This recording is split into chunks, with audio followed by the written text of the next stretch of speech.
Missouri is recognized. Thank you, Mr. Speaker. I yield myself such time as I may consume. Without objection. Thank you, Mr. Speaker. Today I rise in strong support of H.R. 7776, the Water Resources Development Act of 2022, or WRDA 2022. 3 weeks ago, we advanced this bipartisan legislation out of committee by voice vote, and I'm proud to continue the bipartisan tradition of passing a water bill every 2 years, as the chairman pointed out, something we've done since 2014. And I want to thank Chairman DeFazio and the Water Resources Environment Subcommittee Chair, Napolitano, and Ranking Member Rouser for all their hard work and support in getting this legislation across the finish line here in the House. WRDA 2022 authorizes water infrastructure projects and policies that are critical to local communities, but also provides far-reaching benefits to both the region and our national economy. With the current supply chain crisis and surging inflation our country faces, it is more important than ever that Congress continues to support our nation's water infrastructure that keeps our economy moving and protects our communities. WRDA 2022 supports American competitiveness and our economy by ensuring the reliability and the effectiveness of our nation's ports and inland waterways to move American goods and products to those who need them.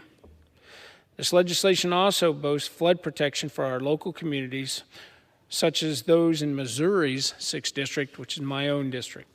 In Missouri, we are at a crossroads of the largest rivers in the country, the Missouri River and the Mississippi River.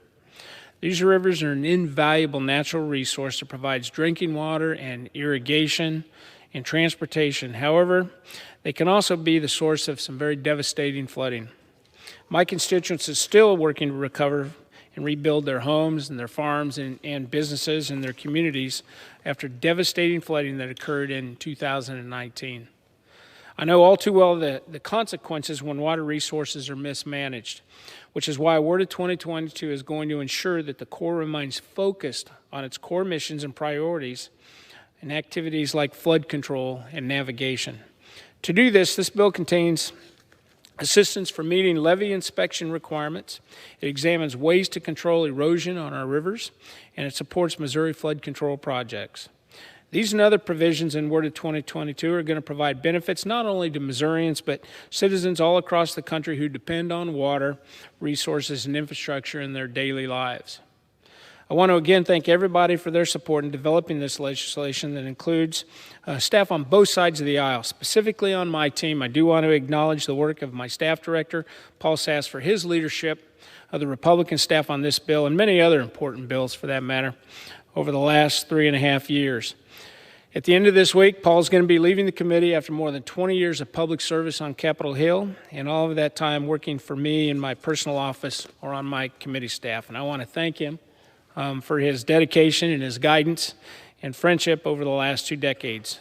He has a lot to be proud of, and he moves forward in the next chapter of his career. He can look back and again be proud of all that he's done.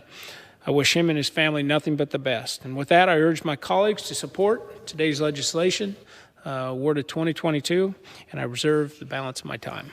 Gentleman from Missouri reserves.